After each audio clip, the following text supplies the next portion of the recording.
आज ही से जीवन के हर पल का आनंद उठा लो। आज ही से मन की एक नई शांति पालो। समय आ गया बदलने का, समय आ गया कुछ करने का। अब उठा लो आनंद प्रतिदिन के जीवन का। मैं आपसे बात करूंगी कि अपनी झूठी दोष भावना को आत्मविश्वास और आत्मसम्मान में बदलें। स्वस्थ लोग जानते हैं कि उनमें कमियां हैं और वे उन कमियों को छुपाते नहीं। इसका यह अर्थ नहीं कि आप हर कहीं जाएं और प्रचार करें कि आप में कमियां हैं, परंतु इसका अर्थ है कि जब आप लोगों से बातें करें तो आपको सिद्ध बनने का दिखावा नहीं करना है। आप में जो कमियां हैं आपको उन्हें छुपाने की जरूरत नहीं है। सच तो यह है कि एक स्वस्थ व्यक्ति जानता है दूसरे की सहायता करने का सबसे उत्तम तरीका यह है कि वास्तव में अपनी गलतियों के विषय में बात करें, क्योंकि जब हम अपनी समस्याएं और कमियां दूसरों के साथ बांटते हैं तो वे सुरक्षित महसूस करते हैं कि हमें कुछ बता सके। मेरा विश्वास है कि यही शायद एक बात है जो मेरी सेवकाई में सहायक सिद्ध हुई कि लोगों की स्वीकृति पा सकूं एक बड़े स्तर पर, केवल इसलिए क्योंकि मैं खुलकर बांटती हूं कि मुझ में क्या कमी है और मैं बांटती हूं उन समस्याओं को जिनमें मैं अभी भी हूं। और मैं सोचती हूं कि इसमें ऐसा कुछ है जो लोगों को सुरक्षित लगता है। ये आपको लोगों के नजदीक लाता है जब आप अपने प्रति सच्चे हैं, क्योंकि हर एक के जीवन में ऐसी बातें हैं जो गलत हैं, फिर भी कोई नहीं चाहता कि दूसरा उसे जाने। मैं आपके साथ सिर्फ ये बांटना चाहती हूँ, यदि एक स्वस्थ मसीही होने के नाते, और आप जानते हैं यहाँ स्वस्थ मसीह, और आप चाहे विश्वास करें ना करें, बहुत से बीमार मसीह भी हैं। बहुत से लोग हैं कलीसिया में जो भावुक तौर पर बिखरे हुए हैं। उनका दिमाग गलत बातों में है और वे लोगों के साथ हर प्रकार का खेल खेलते हैं। हम उन फरीसियों की जैसा नहीं बनना चाहते हैं जो बाहर से कुछ और दिखाते थे परंतु अंदर कुछ और चल रहा था। इसलिए स्वस्थ लोग जानते हैं कि उनमें कमियां हैं, वे उन्हें छिपाना नहीं चाहते। वे गलतियां करते हैं, वे उसे स्वीकारते हैं, अच्छा करने की कोशिश करते हैं और आगे बढ़ते हैं।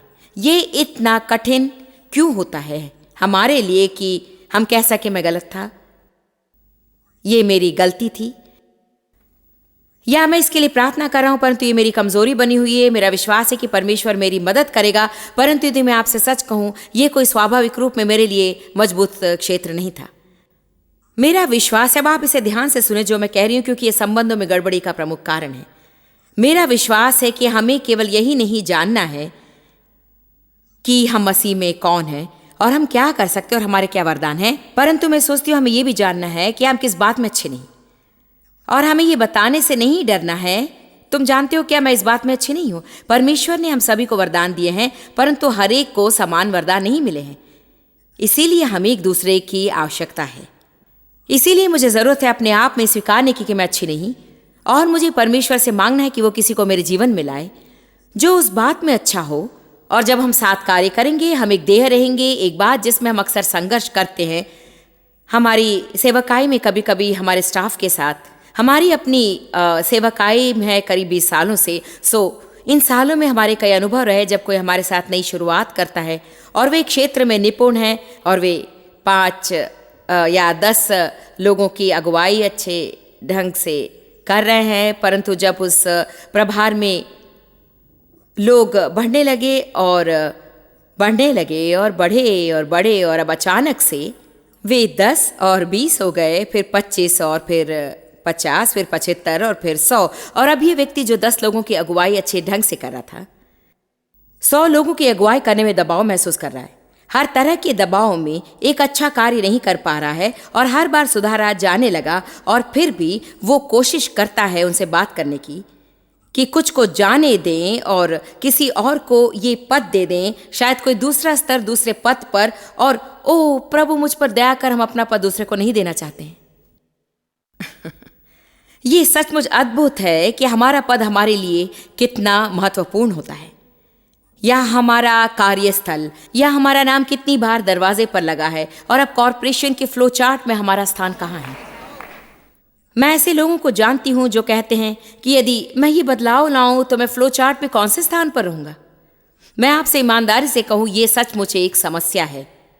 जब आप किसी चीज पर अधिकारी हैं और आप कुछ ऐसा चाह रहे हैं जो परमेश्वर के कार्य के लिए मार्ग खोलेगा आपके जीवन में और आपको अगले स्तर पर ले जाएगा, और आपको हर तरह की परिस्थितियों से निपटना होगा जहां आप लोगों को चोट नहीं पहुंचाना चाहते हैं, आप लोगों से प्रेम करते हैं, और खासकर वे लोग जो एक लंबे अंतराल से आपके प्रति विश्वास योग्य हैं। आप नहीं चाहते कि वो ये कार्य नहीं कर सकते, परंतु अब मैं आपको बताती हूं, वास्तव में लगभग कोई भी नहीं है जो ये स्वीकार सकता है। मैं चोटी पर पहुंच चुकी हूं और मेरे लिए इसके साथ आगे बढ़ते रहना रुकावट होगी, ये आपको भी रोकेगा। मेरे पास वास्तव में स्वाभाविक वरदान नहीं कि आपको अगले स्तर पर ले जाऊं, पर निश्चय मैं आपकी मदद करूंगी। मैं यही रहना चाहता हूं और यही निपुट बनना चाहता हूं और यही चमकना चाहता हूं, और मैं आपके साथ प्रार्थना करना चाहती हूं कि प्रभु आपको ऐसा जन दे जो आपके साथ चल सके। ये अपने आप में हमें बताता है कि हमें कहीं ज्यादा हमारी योग्यता से और जो हम करते हैं उस कीमत से और हमारे नाम से अधिक मिल चुका है। प्रभु हमारे नामों से खुश नहीं होता है, क्योंकि शायद आप मेरे साथ कार्य ना कर रहे हो, परंतु आप कहीं तो कार्य कर रहे हैं और आपको अपने भीतर ये जलन नहीं रखना है। इन सब बातों में ना पड़े। प्रभु आपकी सफलता का अधिकारी है और वो जहां चाहता है हमें रखता है, और वो हमारे लिए सब कुछ कर सकता है जो वो चाहता है। आपको परेशान होने की आवश्यकता नहीं किसी के आपसे बुरा बर्ताव करने पर, क्योंकि असल बात यह कि यदि आपकी अपेक्षाएं प्रभु पर हैं तो चाहे कोई आपसे भला बर्ताव ना भी करे, प्रभु आपको वहां से निकालेगा और आपको एक अच्छा स्थान देगा जो दूसरे आपको नहीं दे सकते।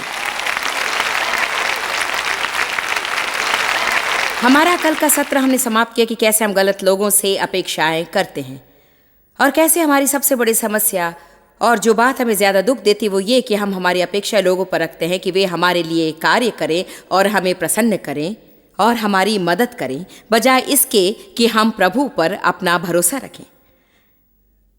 बाइबल नहीं कहती कि मैं अपना भरोसा लोगों पर रखूं, इसके सिवाय कि वे मुझे निराश करेंगे। मैं नकारात्मक नहीं हूं। मैं ये नहीं कहती कि आप लोगों पर विश्वास नहीं कर सकते या हर समय आप दूसरों पर भरोसा रखें और चोट खाएं, परंतु बाइबल एक जगह बताती है कि यीशु ने अपने आप को चेलों को नहीं सौंपा क्योंकि वो मनुष्य का स्वभाव जानता था। इसका अर्थ ये नहीं कि उसने कभी उन पर भरोसा नहीं रखा, परंतु जो परमेश्वर की बातें थी उन बातों में उसने उन पर भरोसा नहीं किया। कभी कभी हम दूसरों से बहुत अपेक्षाएं रखते हैं और फिर क्योंकि लोगों में भी कमियां हैं हमें नीचा देखना पड़ता है, और फिर हम बिखर जाते हैं और कहते हैं कि मैं विश्वास नहीं कर सकता कि तुमने ऐसा किया। आपको शायद समय से पहले विश्वास करना चाहिए था। मैं ये नहीं कहती कि चोट खाने के लिए किसी पर भरोसा रखो, लेकिन देखिए, मैं अपने पति की ओर देखकर कह सकती हूँ हमें विवाह के 37 साल हो गए हैं। मैं डेव से प्रेम करती हूँ, और यदि हम में से किसी के भी मरने से पहले यीशु आता है हम दोनों साथ रहेंगे। परंतु क्या उन्होंने कभी मुझे चोट पहुंचाई? हाँ। क्या वो कभी मुझे चोट पहुंचाएंगे? हाँ। क्या मैं फिर उन्हें दुखी करूंगी? हाँ। कब तक ऐसा होता रहेगा मैं नहीं जानती, शायद कल या फिर उसके अगले दिन। मुझे आशा है ये लंबी क्रिया है। आप किसी पर दबाव नहीं डाल सकते कि यदि तुम मुझे हमेशा खुश नहीं रखोगे तो मैं तुमसे दुखी हो जाऊंगी।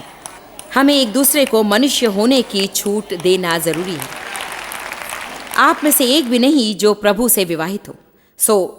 क्योंकि आपका विवाह मनुष्य के साथ हुआ है तो उन्हें मनुष्य बने रहने दें और दूसरों पर सिद्ध बने रहने का दबाव देना छोड़ दें। खैर, कभी ये कहने में देरी ना करें कि मुझसे गलती हो गई। सच बात तो यह है कि जितनी जल्दी हम ये कहेंगे कि मुझसे गलती हो गई, उतनी ही जल्दी हमारे संबंधों में शांति आएगी और उतनी जल्दी हमें राहत मिलेगी। मैं सोचती हूँ उतनी जल्दी हम कह सकेंगे वो मेरी गलती थी, मुझे क्षमा करो, और उतनी ही जल्दी शांति हमारे संबंधों में आ जाएगी। स्वस्थ लोग जानते कि उनमें कमियां हैं, वे उन्हें छुपाते नहीं, वे गलतियां करते हैं, स्वीकार करते हैं और अच्छा करने का प्रयास करते हैं और आगे बढ़ते हैं। और कई लोगों को प्रसन्न करते हैं और लोगों की बढ़ाई चाहते हैं। कभी कभी हम सिर्फ लोगों पर छाप छोड़ना चाहते हैं। हम नहीं सोचते जब हम गलती करते हैं तो लोगों पर छाप छोड़ते हैं। इसलिए जब हम गलती करते हैं हमें बुरा लगता है जितना कि हमें नहीं लगना चाहिए, और हम दोष भावना के भार से पूरी तरह दब जाते हैं।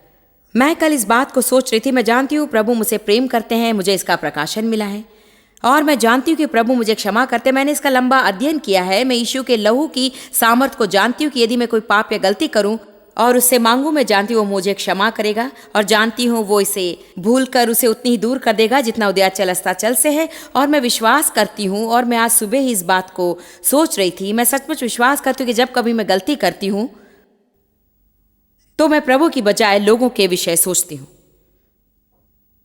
कि वे क्या सोचेंगे, क्योंकि मैं प्रभु का स्वभाव जानती हूं। मैं जानती हूं मुझे क्षमा कर देगा, जानती हूं वो दयालु है, परंतु लोग हमेशा क्षमाशील और प्रेमी नहीं होते जैसे कि प्रभु हैं। उनकी सोच का मैं कुछ नहीं कर सकती, इसलिए मुझे ऐसे स्तर पर पहुंचना है जहां वे क्या सोचते हैं मैं उस पर ध्यान ना दूं।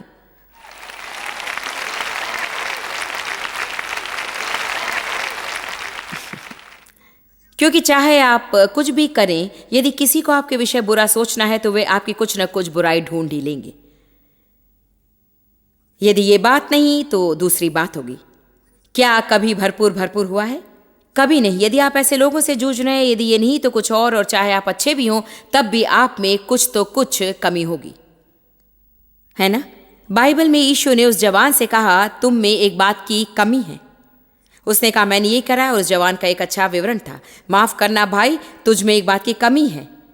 क्यों परमेश्वर हमें एक कमी के साथ छोड़ देता है? क्योंकि वो चाहता है कि हम उसे चाहें। यहां तक कि संबंधों में क्यों मेरे अंदर हमेशा ये कमी है? क्योंकि वो चाहता है कि हम एक दूसरे को चाहें, चाहता है कि हमारे वरदानों के हम अभिलाषी हो जाएं। ऐसा कहने में कोई गलती नहीं है कि मुझे तुम्हारी आवश्यकता है और मेरे लिए बहुत अधिक है, और क्या तुम मेरी मदद करोगे? ऐसा कहना कोई भयानक बात नहीं है। मैं गलत था, मुझे क्षमा कर दो। ये हमारे भीतर है। हमें बस जागना है और सीखना है कि हम मसीह में कौन हैं। जब मैं कहती हूं हम, मैं अपने आप को भी शामिल कर रही हूं। आइए एक परीक्षा लेते हैं। क्या मैं अपनी गलती की भरपाई कोई अच्छा कार्य करके लोगों की तारीफ लेकर करती हूं कि मैं एक अच्छी व्यक्ति हूं? जब मैं कुछ गलत करती हूं, कुछ गलती, तो क्या मैं कुछ भला करके उसकी भरपाई करना चाहती हूं? कुछ देर लंबी प्रार्थना करके, या बाइबल थोड़ी ज्यादा पढ़कर, किसी वृद्ध स्त्री की मदद करके, या चाहे जो कुछ भी हो, बस भला कुछ काम करके, बस इसलिए कि मैं इतनी बुरी नहीं हूं जितनी कि मुझे बनाया गया है। या फिर लोगों को ये सिद्ध करने में कि देखिए मैं एक अच्छी स्त्री हूं, जैसा आप सोचते हैं वैसी बुरी नहीं। देखिए, भला कार्य करने, अच्छी बातें करने में कोई बुराई नहीं, यदि हम एक अच्छे उद्देश्य के साथ करें। इस बात का ध्यान रखें कि हम भले काम इसलिए ना करें कि लोग हमारे विषय अच्छा सोचें। हमें ऐसे करना है कि हम प्रभु के लिए कर रहे हैं, उसकी महिमा के लिए जिए, हर बात में उसे प्रसन्न करें, और हम कभी कोई ऐसा काम ना करें कि लोग खुश हों। हमें अपना कार्य करना है क्योंकि हम महसूस करते हैं कि यही प्रभु हमसे कराना चाहता है। क्या आज कोई यहाँ है जो कल्पना कर सकता है, मैं भी अब तक वहाँ नहीं पहुँची हूँ, कि एक मसीह होने के नाते कितनी स्वतंत्रता है। ये विश्वास करने में कि अभिषेक है जो आप में बना रहता है, जो आपकी अगुवाई और मार्गदर्शन करता है। पहला यूहन्ना 2 में बाइबल कहती है कि आपको आवश्यकता नहीं कि कोई आपको सिखाए, क्योंकि अभिषेक आपको सिखाएगा। इसका मतलब ये नहीं कि आपको ऐसी शिक्षा की आवश्यकता नहीं, परंतु इसका मतलब है कि आपका जीवन चलाने के लिए आपको दूसरों की आवश्यकता नहीं है। आप एक विशिष्ट व्यक्ति परमेश्वर से पूर्ण है, वो आपके अंदर रहता है, आप परमेश्वर का घर हैं, और उसने आपको कभी भी न छोड़ने और त्यागने की प्रतिज्ञा की है। बाइबल रोमियो 7 और 8 और गलातियों के विभिन्न अध्यायों में कहती है कि पवित्र आत्मा हमारी अगुवाई और मार्गदर्शन करना चाहता है, और ये अभिषेक जो हमारे अंदर है वो हमें बताएगा कि हमें क्या करना है। हमें विश्वास करने के लिए भरोसे की ज़रूरत है। मैं पवित्र आत्मा की अगुवाई में चल सकती हूँ, मैं परमेश्वर की सुन सकती हूँ। मुझे हर किसी के पास जाकर पूछने की आवश्यकता नहीं कि मैं हर समय क्या करूँ। मैं परमेश्वर से सुनकर अपने हृदय का अनुसरण करूँगी। एक और बात जो असुरक्षित लोग करते हैं, वो अपने पूरे हृदय से विश्वास करते कि उन्होंने परमेश्वर से सुना है, परंतु आश्वस्त होने के लिए 4 लोगों से परखते हैं। तब आप जानते हैं क्या होता है? कोई तो मुझे बता सकता है कि क्या होता है। फिर आप गड़बड़ा जाते हैं, क्योंकि वो 4 लोगों को, चाहे कितने भी वे धर्मी क्यों ना हो, आपके लिए परमेश्वर की ओर से सुनने का काम नहीं दिया गया है।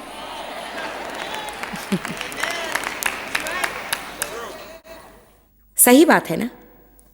आप जानते हैं, मैं सिर्फ एक पुष्टि चाहती थी। बाइबल में ऐसे समय जब पुष्टि करना अच्छा होता है, ऐसा समय होता है जब ये लोगों को बड़ी समस्या में डाल देता है। यदि आपको सच में पता है कि आपने परमेश्वर की आवाज सुनी है, तब आपको आवश्यकता नहीं। देखिए, यदि ये वचन के अनुसार है और आप पहले से ही अपने हृदय में जानते हैं कि आपने परमेश्वर से सुना है, और यहाँ तक यदि आपके जीवन में महत्वपूर्ण लोग भी सब सहमत है, जैसे यदि डेव और मैं सहमत हूँ, तब मुझे सबसे पूछने की आवश्यकता नहीं कि मुझे क्या करना है। हमने अभी एक महत्वपूर्ण निर्णय, एक छोटे बदलाव के लिए जो हम करने जा रहे हैं, लिया। तो डेव और मैंने विचार किया। तब मैं सुनिश्चित करना चाहती थी कि हमारे चारों बच्चे इसके विषय में ठीक समझें, क्योंकि मैंने ऐसा महसूस किया कि ये उनकी चीज़ है बजाय हमारे। और मैं सब बातों के विषय में नहीं पूछती हूँ, परंतु ये कुछ था जिसे मैं वास्तव में करना चाहती थी। कुछ बार डेव और मैं जब निर्णय लेते हैं तो ये सोचते हैं, और यहाँ तक कि हमारे बच्चे, तुम्हें इसका आदर करना होगा और इसके अनुसार चलना होगा, परंतु इस मामले में मैं उनके विचारों को जानना चाहती थी। अब जो मैं निर्णय ले रही हूँ, मैं पहले से जानती हूँ कि कुछ लोग इसे पसंद नहीं करेंगे, पर देखिए, सिर्फ वही लोग हैं मेरे परिवार में जो वास्तव में सहमति के लिए जिम्मेदार हैं। ये मुझे आत्मविश्वास देता है, लड़ाकू तरीके से नहीं, पर मुझे ये आत्मविश्वास देता है। आप जानते, मैं परवाह नहीं करती। मेरा मतलब, मैं परवाह करती हूँ, पर मैं इस हद तक परवाह नहीं करती जहां मुझे मेरा निर्णय बदलना पड़े। इसीलिए आपको या तो सिर्फ परमेश्वर के साथ सहमत होना है, या सबसे कम आपके जीवन के महत्वपूर्ण लोगों से पूछना है कि आप वास्तव में विश्वास करते हैं कि आप परमेश्वर से सुन रहे हैं। परंतु लोगों से पूछने की आवश्यकता नहीं कि आपको क्या करना है, जो ये तक नहीं जानते कि वे क्या कर रहे हैं।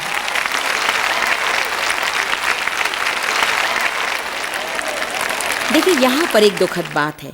अधिकांश समय हम ये जानना नहीं चाहते कि वो क्या समझते हैं। हम वास्तव में जानना नहीं चाहते कि वो क्या सोचते हैं। हम चाहते हैं कि वो हमसे कहें कि हम सही हैं।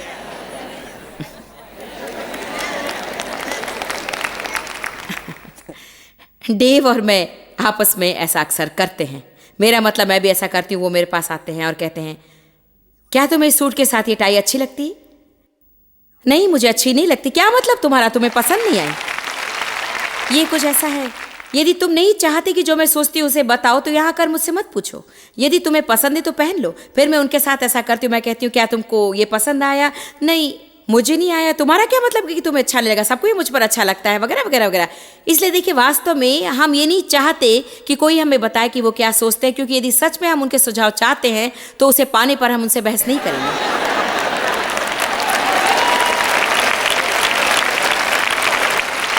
हम चाहते हैं कि कोई कहे, ओह आप अद्भुत हैं, आप अच्छी लग रही हैं, आपका चुनाव अच्छा है, आप अद्भुत हैं।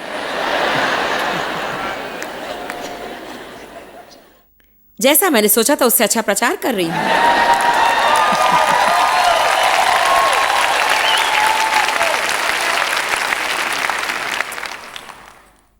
क्या मैं जितना जरूरी है उससे अधिक क्षमा मांगती हूं जब मैं गलती करती हूं?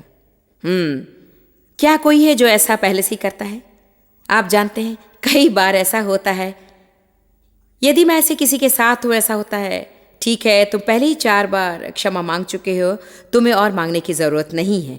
ये लगभग ऐसा ही होता है जैसे कि समस्या के प्रति ध्यान खींचता रहता है।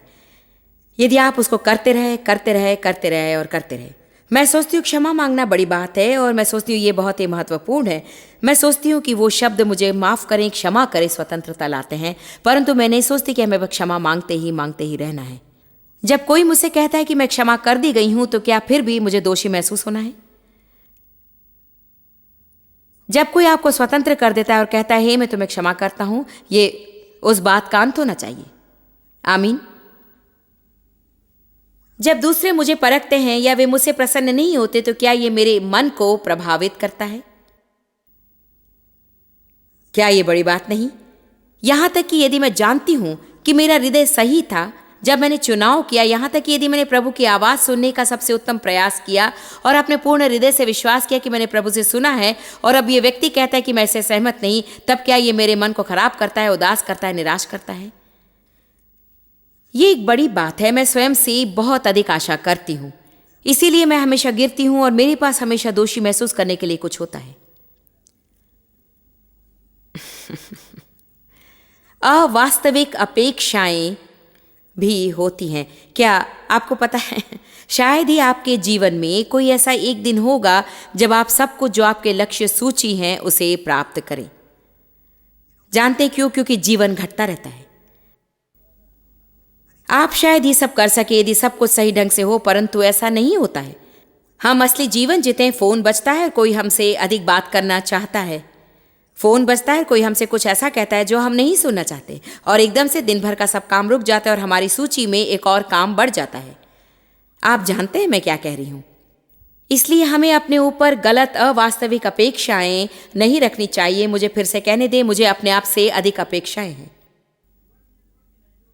इसलिए मैं हमेशा असफल रही और हमेशा किसी बात की दोष भावना महसूस की। मुझे हमेशा दबाव रहा कि लोगों को प्रसन्न करूं, और यदि वे नाराज हो जाएं तो मुझे कार्य करके उन्हें प्रसन्न करना पड़ता था। क्या किसी को अच्छा लगा? जानते हैं, मुझे इन बातों से परेशानी थी क्योंकि मेरी शुरुआत ही ऐसी थी, एक अव्यवस्थित घर में पली बड़ी। मैं अपने माता पिता में समझौता कराती थी और हमेशा घर में माहौल अच्छा बनाए रखने का प्रयास करती, क्योंकि मुझे उदासी और गुस्सा अच्छा नहीं लगता था। क्या यहाँ कोई है जो ये जानता है कि मैं क्या कह रही हूँ? जानते, कई बार ऐसा करने की आपकी आदत हो जाए तो ये एक चुनौती है कि उसे तोड़े और हमेशा एक मेल जोल कराने वाले ना बने। कई बार ये कठिन होता है जब बाइबल आपसे कहती कि आप शांति बनाए रखने वाले बने। तो देखिए, एक माप तक ये अच्छा है कि आप शांति वाहक हैं। मैं ऐसी स्त्री हूं जो मध्यस्थता कर लोगों के बीच शांति ला सकती हूँ। मैं सोचती हूँ मेरे वरदानों का एक भाग है। मेरा विश्वास है कि प्रभु मुझे कई बार ऐसा उपयोग करता है, पर अधिकांशतः मैं अधिक कर जाती हूँ और मैं उन लोगों को ठीक करने की कोशिश करती हूँ जो मुझे पागल करते हैं, क्योंकि आप उन्हें उस भाव से निकाल कर एक अच्छे भाव में लाते हैं और 10 मिनट बाद किसी और बात को लेकर उनका मन खराब हो जाता है। आपका जीवन इन्हीं लोगों में उलझ कर समाप्त हो जाता है जो कभी भी खुश नहीं होना चाहते, आप चाहे कुछ भी करें। आमीन। मैं अच्छा प्रचार कर रही हूं, धन्यवाद।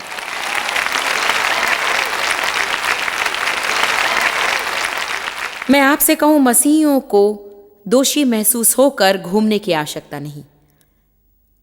मैं आपसे इसको इस तरह कहना चाहूंगी, मैं सोचती हूं कि दोष भावना हम पर जचती नहीं।